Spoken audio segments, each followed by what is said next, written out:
The first rule of moving a witness through glass was simple. Never trust the thing that let everyone see you. Captain Tessa Voss watched the floor reflection instead of the sky as the crimson dot bent across Elias Roan's face. It was not a clean dot. It smeared thin and wet, looking over the hollow under his cheekbone, then jumped a fraction when the morning glare struck another pane. The reception hall held 60 feet of glass, polished granite white desert sun, and the polite AC hum of a building, pretending it had never heard a scream. Elias stood beside Valles, with simple plastic transfer zip ties around his wrists, shoulders folded inward, eyes fixed on the brightness beyond the runway doors. His lips moved without sound. Sweat had already darkened the collar of his shirt. Sable stood at Tessa's left knee, 74 pounds of brindled Dutch shepherd under a short tactical lead. The lead crossed Tessa's palm, hard enough to bite. Rook held the rear angle near a mirrored column, chin low, hands quiet. Across the hall, Marek Sorn moved toward them with papers flat against his chest, and a red-striped corridor authorization sleeve tucked against the top sheet like it had always belonged there. Neutral verification closed in 7 minutes. In a room this bright, 7 minutes felt indecently long. A wall clock above the sealed observer door clicked without sympathy, each second too ordinary for the amount of blood the room was asking for. Marek looked like a man holding permission. Tactical tan uniform, clean ID panel, corporate armor under a diplomatic lanyard. He had the calm face institutions gave to violence when they wanted it to pass a camera review. "Transfer control needs the witness at the east mark," he said, not loud, not rushed, each word placed on the granite as if procedure could make the room obey. His left hand did not wait for the sentence to finish. It slid forward, low, already hunting for Elias's elbow. Sable felt it before the room admitted it. Her shoulders tightened. Her ears went half flat. The lead pulsed once through Tessa's hand. Not guilt, not conspiracy. Body pressure. Weight loading before authority caught up. Tessa kept her eyes on the floor, where the red smear made a second, truer map under Elias's jaw. The sky through the glass lied beautifully. The granite lied less. Marek's rubber sole squeaked once as he shifted inside the handoff line. Elias flinched at the red stripe on the sleeve, breath catching, wrists twisting against the plastic. "No," he whispered, barely a sound, but his body had already said it louder. Valles' fingers closed on his arm before panic became movement. Marek's body had started early. Tessa stepped across Marek's path.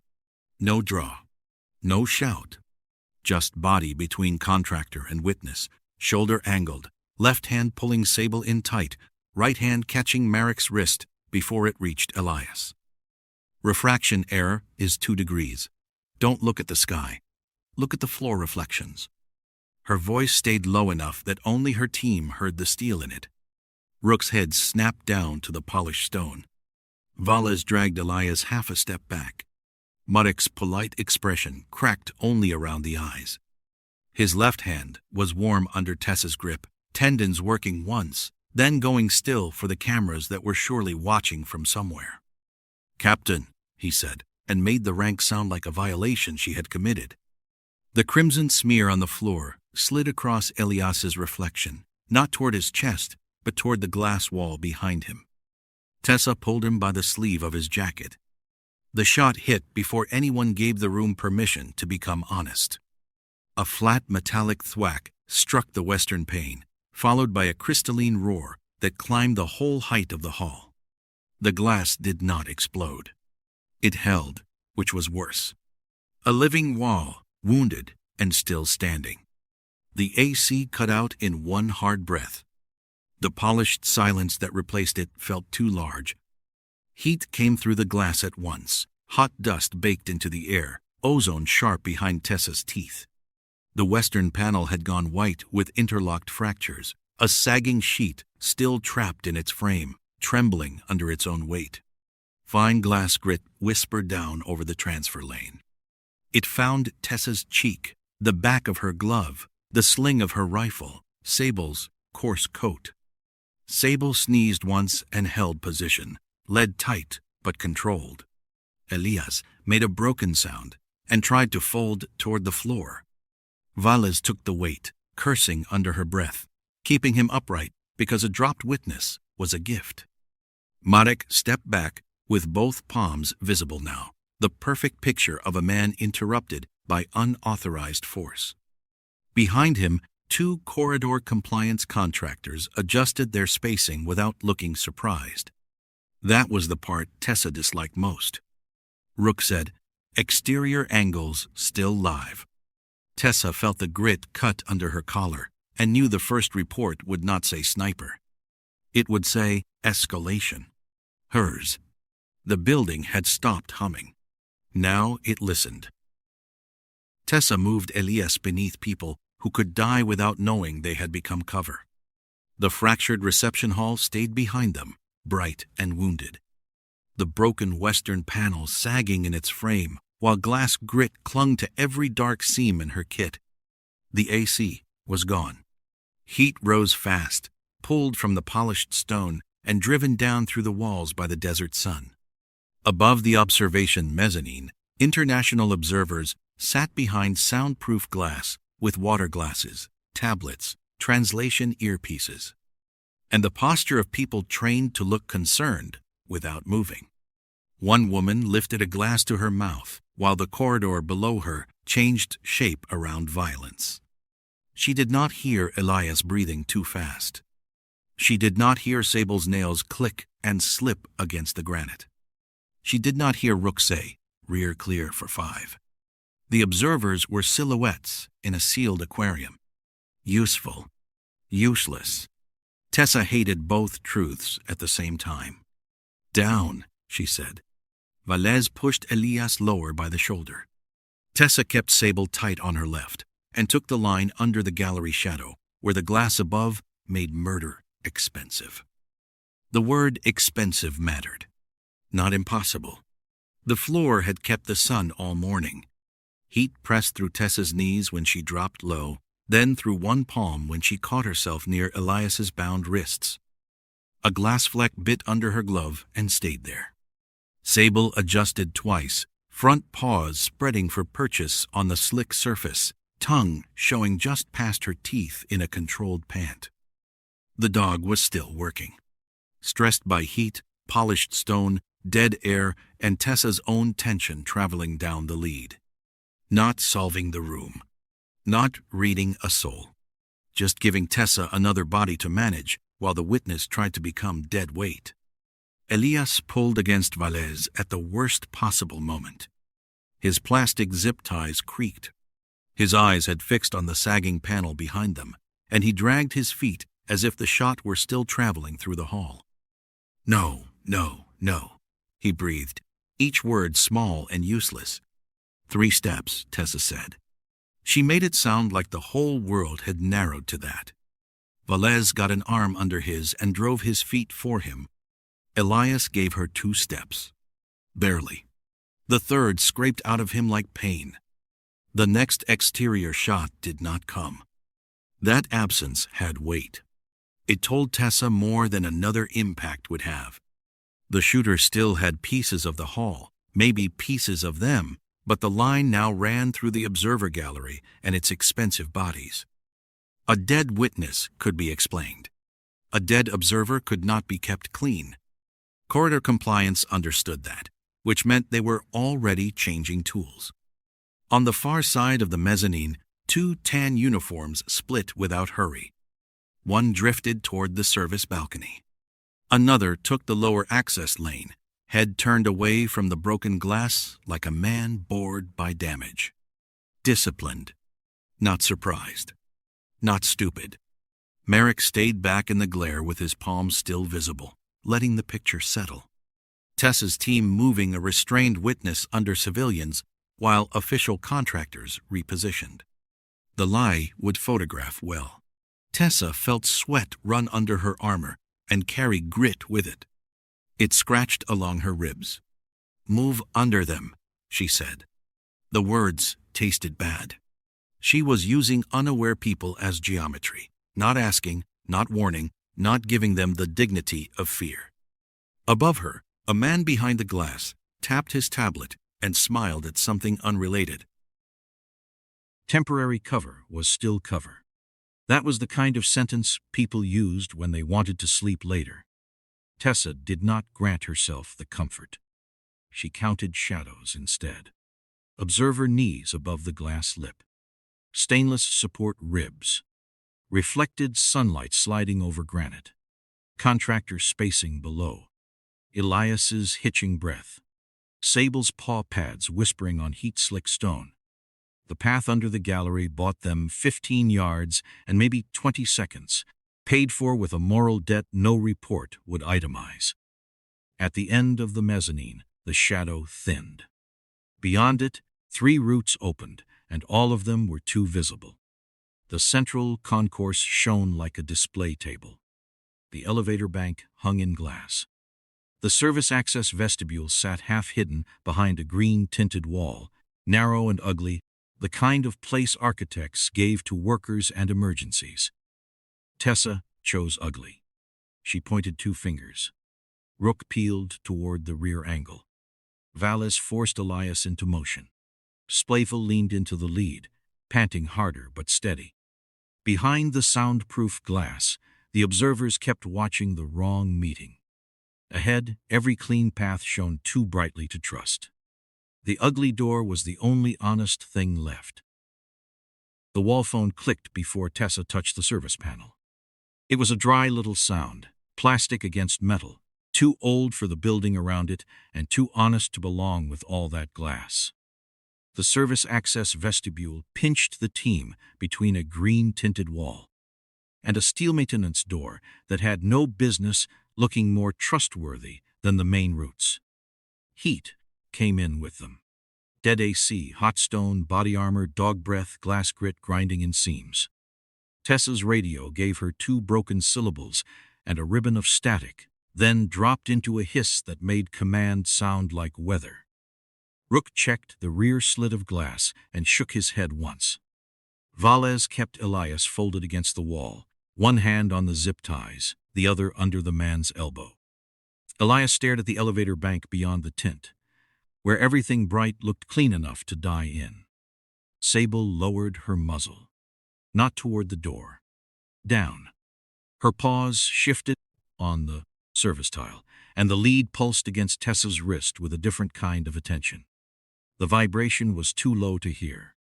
It lived in bone, under skin, behind the teeth, patient as buried machinery. The phone clicked again from inside the metal panel. Tessa pulled the narrow cover open and found a yellowed handset sitting in a cradle that should have been dead. Before half the terminal's architects were born. She lifted it. Static scratched the receiver. Then a man's breathing came through, close and controlled. Tessa. Owen Pike sounded like he was speaking from the building's bones. Late 30s, maybe 40 now, former breacher, current liaison. A man who had once trusted charges more than committees and now sounded trapped between both. Your radios are stepping on emergency traffic. I've got you on the old service pair. Not a hack. Not a miracle. Copper line, forgotten panel, one ugly way through a pretty failure. Under Tessa's boots, something moved in the floor. Not a tremor. Machinery. A steady belt and roller vibration buried under the granite and tile. Sable noticed it first. Her ears angled down, then back to Tessa, a clean check without drama. The dog did not know maps. She knew matter. Weight. Motion. The building had another life below the glass, and it was running whether anyone admitted it or not. That mattered more than the diagram nobody could safely open. "Owen," Tessa said, keeping the handset tight to her ear, "I need a route that does not put Elias in a window." Static chewed the first half of his answer. Then his voice sharpened, dry and precise. The western array is single-ply laminate, Tessa. A burst from a 5.56 will turn that entire wall into a wind tunnel. He paused just long enough for the shame to show. He had signed off on evacuation flow. Not betrayal. Worse, maybe, belief. He had believed the math could keep people alive if people behaved like math. Use the glass elevator to the upper service bridge, he said. Structurally, it's the cleanest vertical move. Tessa looked through the green tint at the elevator bank. Bright boxes sliding in transparent shafts. Every wall a sightline, every door a frame. Clean. There was that word again. Dressed up and ready to kill. Elias made a small sound beside Valles. Rook muttered, movement rear. Tessa watched the reflection under the elevator threshold and saw too many angles stacked on top of one another. Elevators are glass boxes, Owen. You're asking me to step into a display case. Her ribs tightened before the next breath came. The line went quiet except for static. Owen did not argue fast, which told Tessa he knew she was right and hated the root math for making him defend it anyway. A clatter came through behind his voice, metal on concrete, close and ugly. He was moving, then. Not watching from a clean room. Then take the service cut toward VIP departures, he said. It's uglier, more turns, less structural elegance. His voice dropped half an inch. I'm going lower. The mechanical spine runs under you. Baggage, fire systems, hydraulic service. You'll feel it before you see anything useful. That was not a map. It was a bruise under the building's skin. Tessa left the receiver in the cradle without fully killing the line. Owen's static breathing in the panel like a bad conscience. She pointed Valles toward the narrow service door. Rook shifted rear, catching movement outside the tint. Sable's muzzle stayed low, reading vibration through her paws, then lifted to Tessa. Still working. Still limited. Good enough. The glass elevator waited beyond the wall, clean and bright and useless. Tessa chose the rubber door. Behind it, the service route smelled of dust, plastic insulation, and old metal. The service cut spat them into a VIP departure concourse that looked too ready. No civilians, no luggage clusters, no diplomats arguing at the rope lines, no tired children dragging stuffed animals across the granite. Just polished floor, mirrored service columns, green-tinted glare. And flight boards ticking over every 12 seconds with cheerful little updates. For flights, nobody was boarding. Corridor compliance had cleared the room under some safety pretext. Tessa could feel the lie in the emptiness. Crowds made noise, clutter, witness, friction. This place had been edited. The dead AC made the concourse hold heat like a sealed dish. Old glass grit scratched in the sling of her rifle and under the collar of her shirt. Elias sagged between Vales's hand and his own fear, zip ties white against his wrists. Rook drifted rear and left, keeping an exterior angle through the far panes. Sable moved at Tessa's knee, pant-controlled, paws careful on the glossy surface. Tessa looped the tactical lead once tighter around her wrist until nylon bit skin. Not punishment. Insurance. Cheap word for it. In a room this clean, a half-second of slack could become a body on the floor. Sable stopped so fast, Tessa felt it in the bones of her hand. No bark. No lunge. No theater. Just a freeze that changed the whole shape of the leash. The dog's ears pinned. Her tail straightened behind her like a dark line. Her muzzle tracked low, not toward a face, not toward the open center, but toward the mirrored column, nearest the private boarding lane. Tessa did not reward the cue by believing it whole. That was how handlers became believers, and believers got people killed. She looked down. The polished floor carried a thinner, meaner version of the room, warped by sun and wax and glass dust. At first, there was nothing.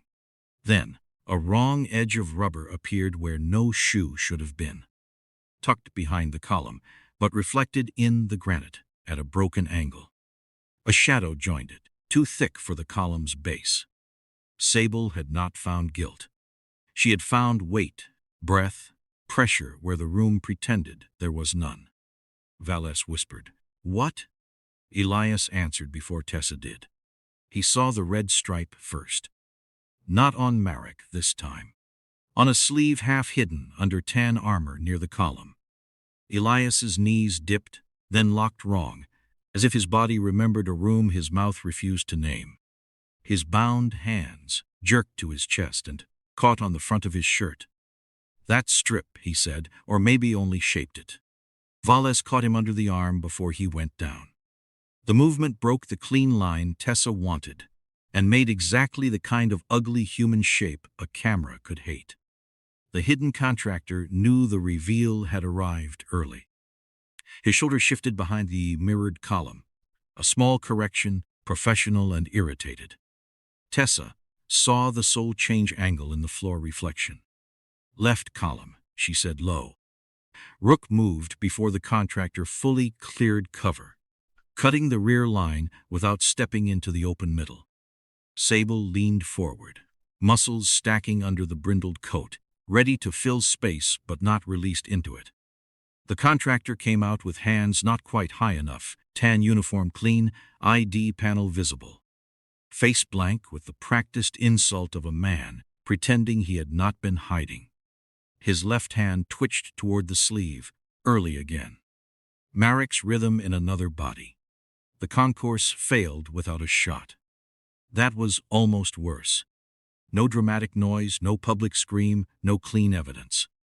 Just a room that had looked empty, becoming occupied by intent. Tessa took the loss and moved. "Lounge," she said. The word was thin and flat, meant for her people, not the walls. Rook backed them toward the VIP entrance. Valles dragged Elias with both hands now, not gentle, because gentle was for places that had exits. Sable cut half a step across the contractor's line, a block of muscle and lead and breath that made him widen instead of close. Tessa felt the future use of that motion and stored it without naming it. The red-striped sleeve vanished under the contractor's arm as he reset his posture, but Elias kept looking at the place it had been. The object mattered. It did not save them. It did not prove anything to anyone who could stop this. It only told Tessa the pressure had a shape. Behind the glass, the flight boards ticked again, 12 seconds spent and gone. Neutral verification was no longer a clock in a briefing. It was a closing window. The VIP lounge doors stood open ahead, dark wood and smoked glass pretending to offer shelter. The concourse was no longer a route. It was a bright grid with teeth. The VIP lounge smelled expensive before it smelled dangerous. Dark wood, smoked glass, leather chairs, mineral water, a bowl of polished fruit nobody had touched. Heat ruined it fast. Dead AC turned the room into a sealed cabinet. And the glass wall to the concourse held the glare until every surface seemed to sweat light. Tessa shoved through first, Sable tight at her left, lead wrapped hard around her wrist. Rook backed in last, keeping his muzzle angled toward the concourse without planting himself in the doorway like a target. "Rear dirty," he said, already short of room. Valles hauled Elias behind the bar line and pushed him down beside a low leather couch. Elias fought the motion on instinct, zip ties scraping his shirt, eyes still searching for the red-striped sleeve that had vanished outside. "Stay low," Valles said, not kindly, not unkindly. Tessa did not have time to make him understand. The lounge was not safety. It was nicer material arranged around the same problem. Too many reflective edges. Too little depth. Her rifle hung across her chest, useful in a hallway, awkward here, catching on a chair arm when she turned. The sling bit into glass grit and dragged it across her collarbone. A clean weapon in a dirty room. Bad math already. The rear service door blew inward without theater. No explosion, no giant cinematic slam, just a hard mechanical crack and a flat panel of expensive veneer splitting around the latch. Luxury failed like anything else. 2 tan uniforms came through the service gap, close enough that Tessa's rifle became a trapped piece of furniture. The muzzle snagged against the couch back. The sling locked across her ribs. Distance, gone. Sightline, gone. Her best tools had been edited out by square footage and upholstery. Rook fired no wild answer. He shifted, blocked one angle, tried to keep the rear from swallowing them. "Valles, floor him," he snapped. Valles put his body between Elias and the breach, one hand on the witness's shoulder, the other twisting into Elias's jacket to keep panic from throwing him upright. Sable surged half a step and stopped when Tessa's wrist stopped her. Controlled. Not a savior. Not here. Elias tried to crawl backward and struck the cabinet under the bar with his shoulder, rattling bottles that had no business surviving longer than people. Valles caught his collar and shoved him flat again. "Don't stand up," he said, and the edge in his voice cut through the room better than the dying comms ever had. The first contractor hit Tessa with body armor, shoulder into shoulder, all mass and institutional smells. Plastic panel, sweat, hot fabric. Her rifle twisted between them. The strap caught against a chair arm, and then against the attacker's forearm. For one stupid second, both of them were attached to the same useless problem. She let the weapon hang instead of fighting it. Fighting the sling would waste a second. The second was already expensive. The coffee table shattered under someone's boot, not all at once, but in a bright cracking sheet that threw triangular pieces across the rug. One shard spun near Tessa's knee and caught the room wrong. In it, she saw a leg that did not match the man in front of her. A second attacker, lower, coming around the couch, knee bent for the angle that would take Vales's legs and Elias with him. Reflection first. Body second. Tessa dropped her weight, not pretty, not trained for applause. Just shoulder, hip, boot, the useful ugliness of leverage. The contractor in front of her tried to crowd her upright. She drove him sideways into the chair stack, using his armor as the handle. Something cracked behind him. Maybe wood, maybe laminate. The second attacker clipped her before she cleared him. A hard rib blow came in from the side, blunt and short, armor edge or elbow, it did not matter. Pain opened like a white door under her arm. Her breath left wet. Not a gasp she chose. A sound taken from her. Copper flooded her mouth where her teeth found her lip. She tried to say move, and got only the first half of it. Sable barked once, strangled by the lead, and Tessa held her in because Elias was too close.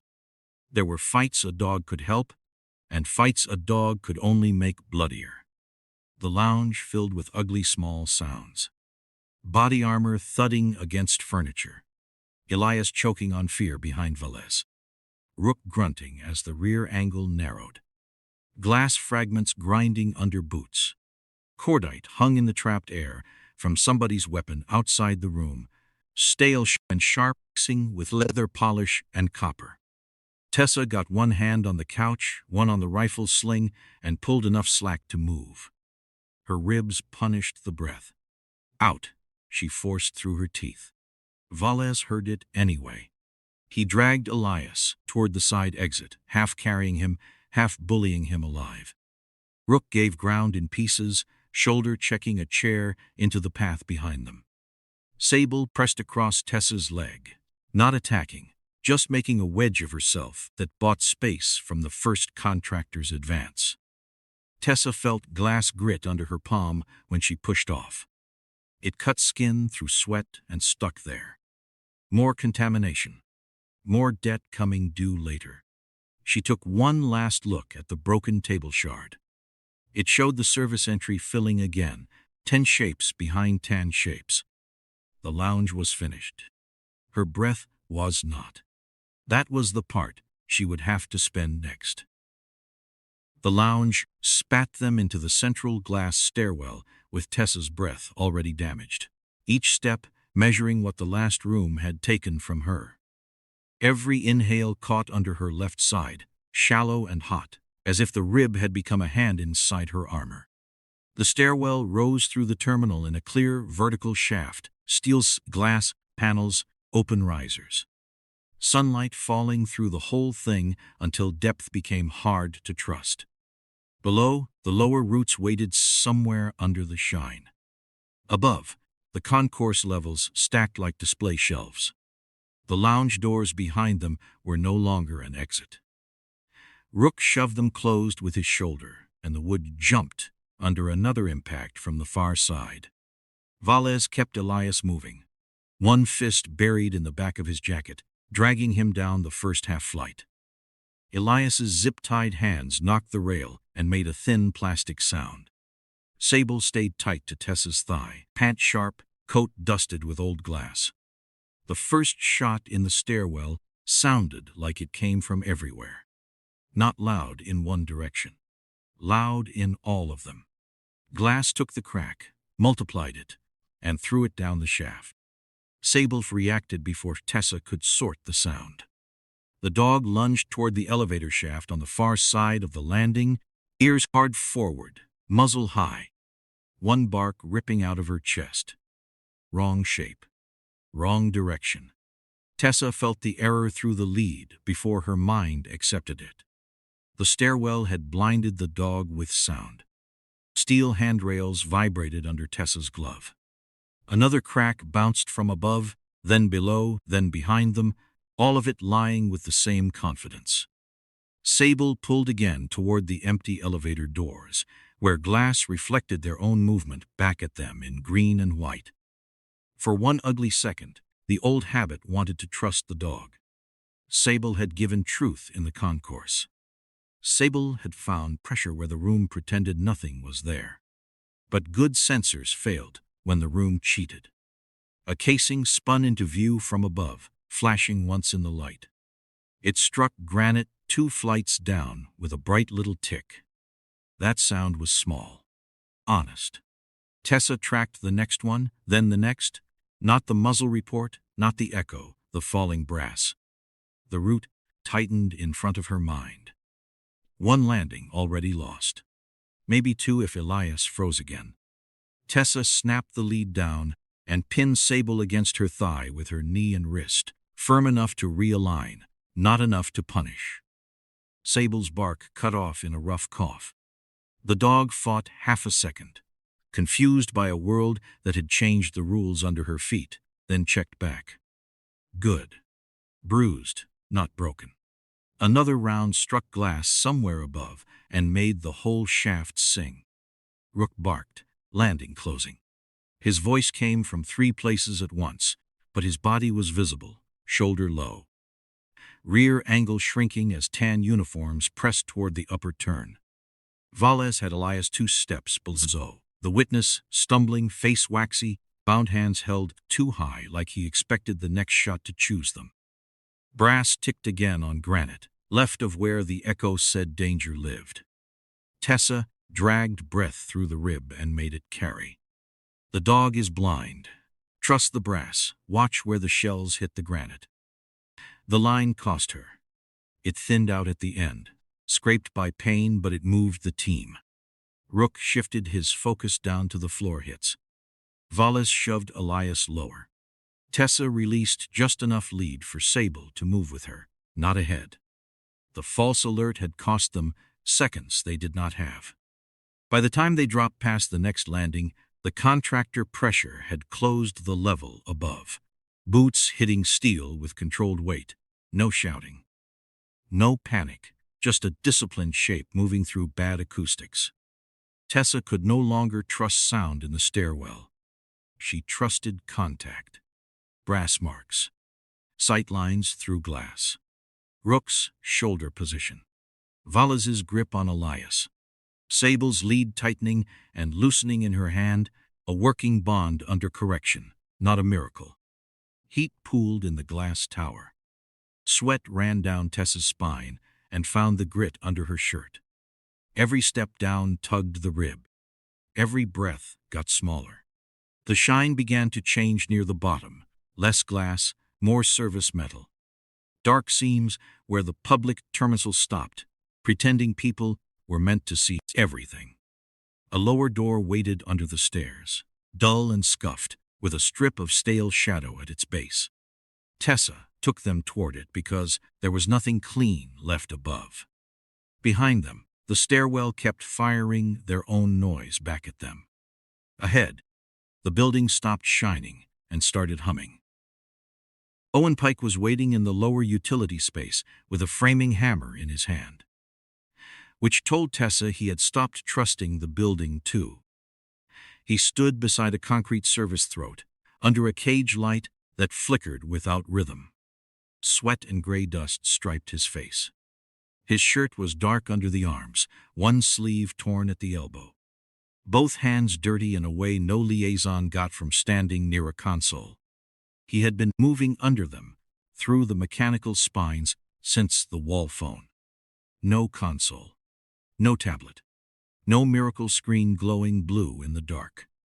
Just Owen, industrial grease, damp lime, and the steady baggage engine hum that had been hiding under the terminal since the glass started lying.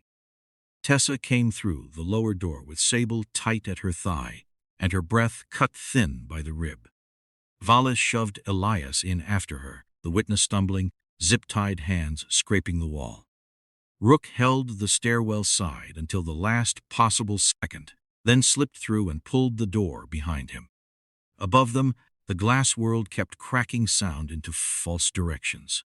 Down here, noise had weight. Pipes ticked. Belts turned somewhere behind concrete. The floor was cold enough to bite through Tessa's knees when she dropped for half a breath she could not afford. A red alarm panel above the utility junction changed from amber to hard white. Tessa read only what mattered. Her unit designation. Unauthorized. The system had found a clean word for abandoning them. Owen saw her look at it, and gave the kind of smile men used when guilt had already chosen a room to live in. "They're routing authority against you," he said. Dry voice. Strained. No lecture. His eyes flicked toward Elias, then away. "My flow model assumed honest control points," he added, and the sentence sounded like it hurt his mouth. That was as close to confession as Tessa wanted from him. He had signed off on evacuation flow and structural assumptions that looked wonderful, until armed men used them better than the architects did. Now the official board liked corridor compliance more than it liked Tessa. Neat little betrayal. Very modern. Sable lowered her head toward the oil smell near the floor, nostrils working, ears uncertain. The last false alert was still in the lead between them. Tessa felt it. Sable did too. The dog checked back once, quick and deliberate, muzzle lifting to Tessa's hand before dipping again toward the grease-slick concrete. Not perfect. Back under control. That was enough. Owen grabbed the hammer with both hands and stepped toward a painted lever assembly, set into a hydraulic housing beside the sealed trench gate. "Owen." Tessa's voice came out smaller than she wanted. The rib put a ceiling on command now. Owen did not look back. "This is not a door," he said. "It's a lawsuit with hinges." Then he swung. Not elegant. Not clever. A blunt crack rang through the utility throat as the hammer struck the painted lever. Metal jumped in the bracket. Sable flinched against Tessa's thigh, then checked back again through the oil smell and the hammer sound. The second strike made something inside the housing give with a flat, ugly snap. Gray hydraulic oil sprayed across Owen's face and chest, hot enough to make him recoil, slick enough to put shine on his cheek and lashes. He spat once, half blind, and swung a third time at the ruined control until the lever dropped against its own stop. The fire door behind the team released from somewhere above the frame. It came down like a verdict. Heavy, fast, final, slamming between them and the stairwell with a metal boom that shoved pressure through Tessa's ribs. The impact killed most of the stairwell noise at once. No more glass echo behind them. No more retreat either. The radio on Rook's vest turned into a flat hiss, then died under the thickness of the door. Rook swore under his breath. Elias made a broken animal sound. The glass world disappeared behind steel. For half a second, nobody moved. The silence after the door drop was not quiet. It was trapped machinery, oil dripping from Owen's jaw, Elias breathing too fast, Sable snorting against the contaminated floor. Tessa hearing her own pulse under the rib. Then the raw trench gate opened enough to show damp concrete descending into a narrow service cut. Not rescue. A lower throat. The smell came up cold and mineral, lime, rust, old water, and the chemical sweetness of hydraulic oil now slicking the edges of their boots. Owen wiped his face with the back of his wrist and left a gray smear across his mouth. That was the cost he had chosen. Professional first. Physical second. Maybe moral, if anyone lived long enough to inventory it. Tessa pointed Valles down with Elias. Rook followed, shoulders turned to fit through the cut. Sable hesitated at the oil, then looked back to Tessa again, steady enough, asking without asking. Tessa shortened the lead and stepped in. Behind them, the fire door held. Ahead, the trench took the shine away and gave them concrete, darkness, and one direction. The building had stopped displaying them. It had also stopped letting them retreat. The trench ended by pushing them up into air that smelled of iron dust and hot baggage motors. Tessa climbed last because her rib made every rung a private argument, and because Sable needed the lead kept short through the oil-slick footing. The opening gave onto a perforated steel gantry above the baggage transfer zone, not high enough to feel safe, just high enough to make falling useful to someone else. Grating bit through Tessa's knees as soon as she crawled onto it. The pattern found bone, bruise, old glass grit, and every place the lounge had marked her. Below, the terminal underside spread out in belts, carts, service lanes, and green-tinted glass partitions that belonged to the public world above, but had been turned into warped screens down here. Valles and Elias were pinned near a baggage vehicle by the rear transfer lane, trapped between a stalled cart and a slick patch of hydraulic oil tracked from the trench. Rook held a bad angle 10 yards off, shoulders pressed against a steel support. No lane, he called, clipped and flat. Sable panted low beside Tessa, lead hard across the grating. One clean shot could open a window. Tessa hated the thought before she finished having it. Bodies below bent and stretched through the tinted panels. A contractor became two shadows, then half a man, then a hand without an arm. The glass did not hide movement. It rearranged it, which was worse. Tessa eased prone on the gantry. The metal teeth bit elbows now, then hips. Her rifle settled against iron dust and old grit, both of them ready to get inside anything that still worked. Her rib answered the position with a pulse that matched her heartbeat. Each breath cut into a smaller piece than the last. Owen crouched behind her, oil drying on his face in gray streaks. He said nothing useful for a second, which was a mercy. Then his finger moved toward the far airlock frame below, not touching her line, just marking a physical fact. A small deformation indicator sat near one support bracket.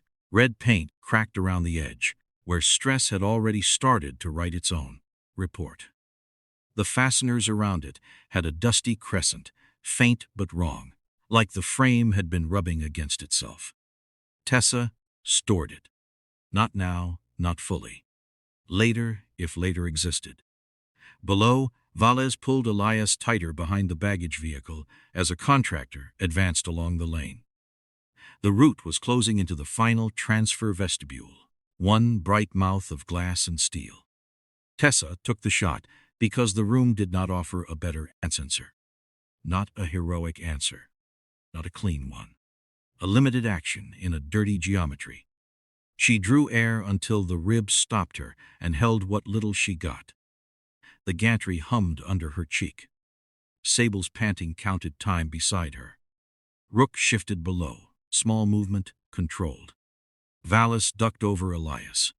The contractor stepped past the warped edge of the tinted glass, just enough to become one body again, instead of three lies.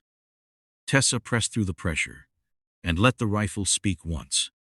Recoil punched straight back into the bruise under her armor. Iron dust puffed from the gantry around her elbows and hung there, bright in the heat shimmer. Below, the baggage vehicle jerked when metal took the consequence. The engine coughed, lurched, and died sideways enough to block the contractor's lane. Its nose dipped and locked against a belt frame. The contractor line broke, not from fear, from blocked math. One man had to step wide. Another had to stop. Rook saw it. "Window," he said. One word. Vallis moved on it, hauling Elias through the ugly gap. Elias helped badly, which still counted. He shoved with bound hands against the dead vehicle's side and pushed himself upright enough for Vallis to change grips. His panic had not left. It had just found a direction. The room was not cleared. It had hiccuped. That was all. "Move," Tessa got out. The word scraped. Valles heard it and dragged Elias toward the final airlock, half bent under the witness's dead weight. Rook crossed behind them in short pieces, using the stalled baggage vehicle as temporary ugliness. Sable stayed under Tessa's hand, ready to go, not solving anything. Just alive and hot and waiting for the lead to tell her what came next. Owen touched the grating near Tessa's elbow, not helping her up until she gave the smallest nod. Pride had no place on perforated steel. He hauled enough of her weight for her to get one knee under herself. The airlock support marker below flashed in her mind again, that cracked red paint at the bracket, the rubbed crescent at the fasteners. The frame already complaining before anyone touched it. Stress seeded by heat, glass, pressure, design, and men who would later call consequences unfortunate. The shot had bought movement. It had also given away the gantry. Footsteps started below, and to the right, disciplined and quick. The final airlock waited ahead, glass boxed in steel, too visible and still the only path left. Tessa pulled Sable in, tasted copper again, and followed her team toward the last transparent trap.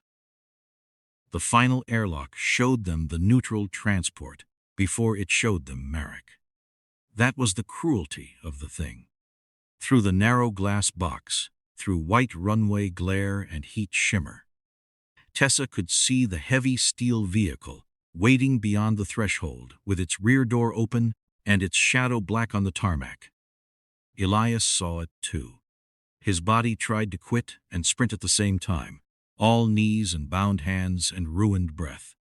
Valles had one fist in his jacket and one under his arm, dragging him forward because hope made a man just as clumsy as fear. Rook crossed behind them, low and tight, trying to keep the rear lane from folding shut. Tessa came in last, with Sable at her left thigh and Owen somewhere behind the frame, half blocked by glare. The airlock smelled of hot laminate, metal sealant, sweat, dog breath, old oil from the trench, and glass dust. The floor under her boots had a transparent skin, bright enough to make depth dishonest. Then Marek Sorn stepped into the far end with paperwork calm still sitting on his face. Left hand already moving before his body had finished asking permission. "Transfer remains under corridor authority," he said. Process voice. Deadly hands. "Step away, and this becomes a documentation error." The line was soft enough for the glass to eat it, official enough to survive a hearing, and false enough to make Tessa's molars touch. The same red striped sleeve flashed near his wrist, not waved, not offered, just present like a key somebody had stopped pretending was clean.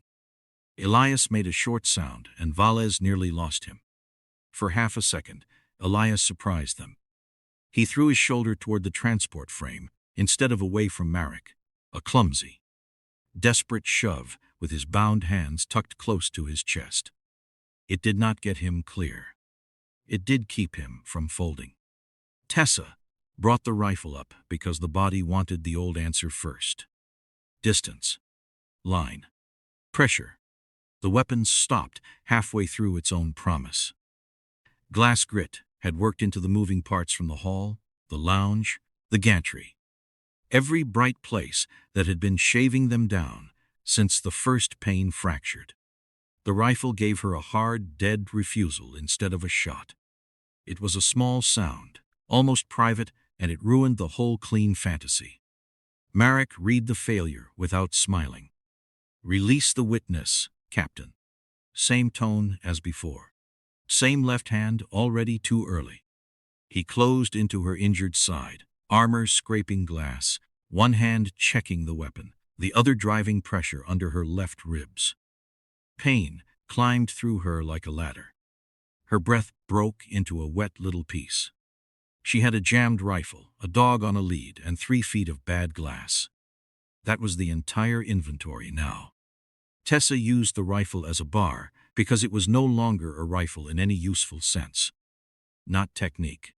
Not grace. Just hard metal between bodies, shoved sideways while Marek crowded her ribs and tried to turn Elias back into corridor property. The airlock frame ticked under their weight. There, at the edge of her vision, the cracked red paint around the support bracket from the gantry came back to her. Owen's silent marker. Stress already written in the frame. Tessa did not need to understand the building. She needed to believe what it was confessing. Marek's left hand moved too early again, hunting for the control point beside Elias's shoulder.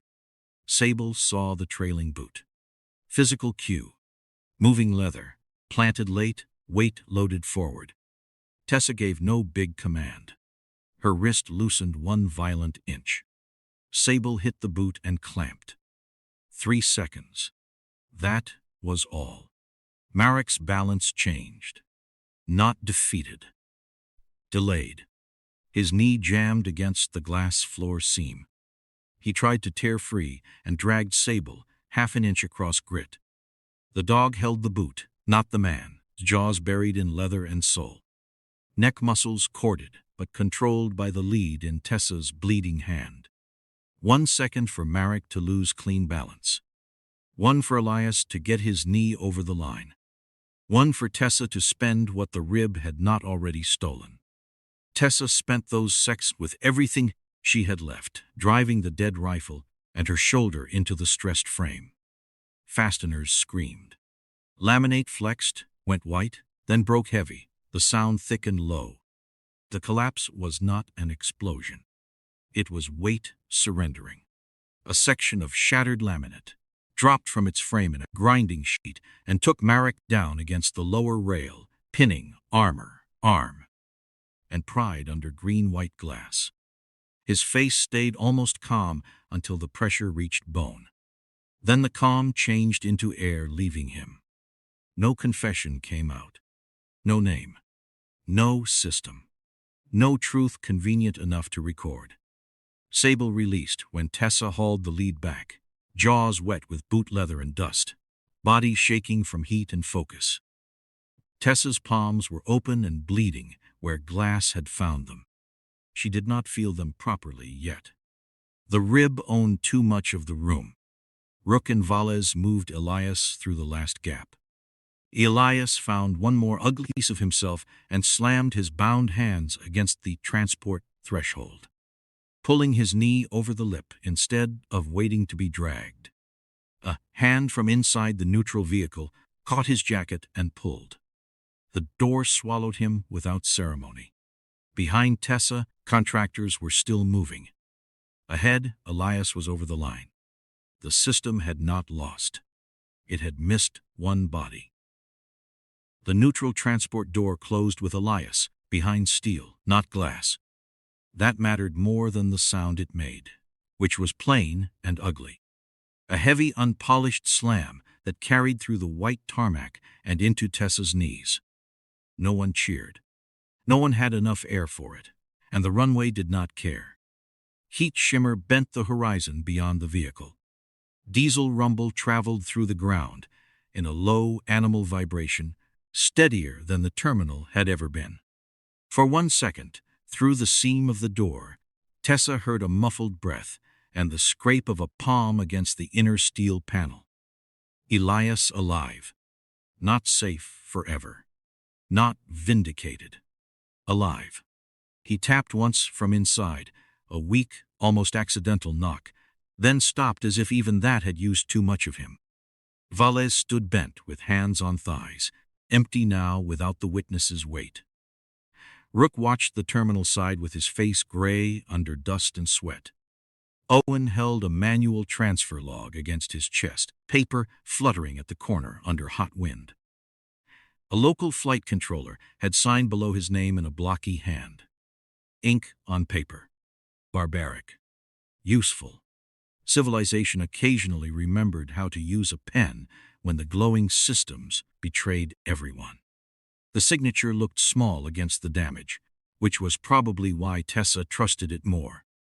Tessa sat on a scratched equipment crate because standing had become a negotiation she was losing.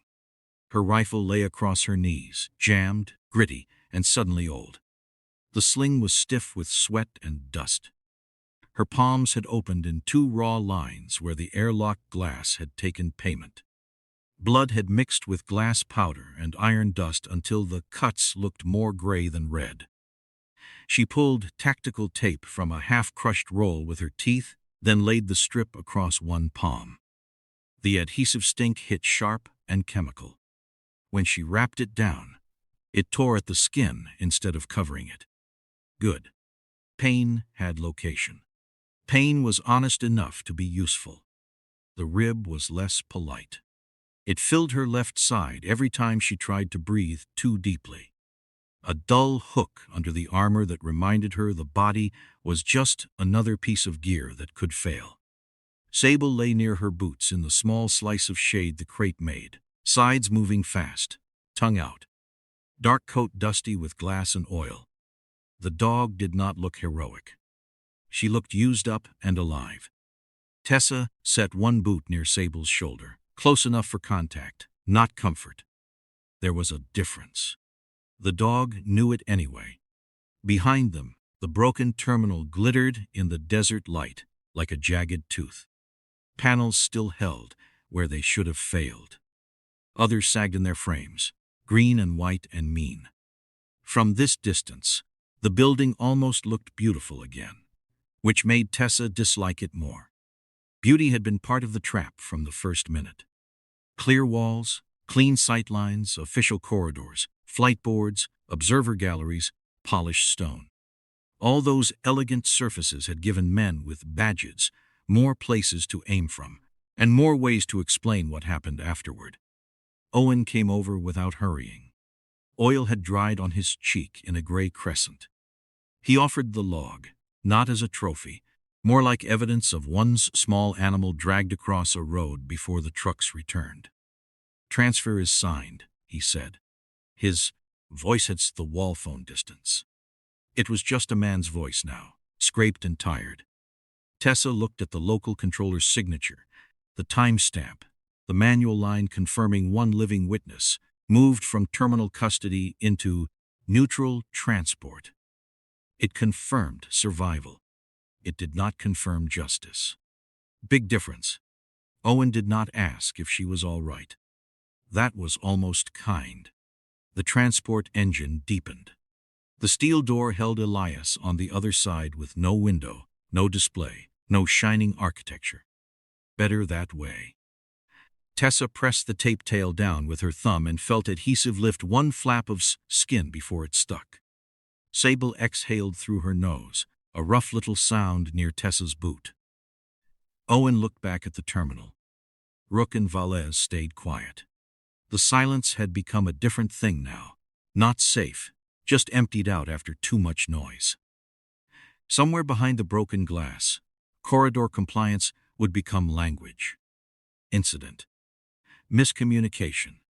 Unauthorized contact. Structural anomaly. Men who had not crawled through oil or glass would place words over bodies and call the fit acceptable. The manual log would matter for Elias. It would not clean the machine that wanted him gone. Tessa knew that. Owen knew it too, which was why he did not try to sell her comfort. He watched the fractured terminal glitter, then said, "The engineering report will say it was a structural failure." The words sat in the diesel heat, half lie and half measurement.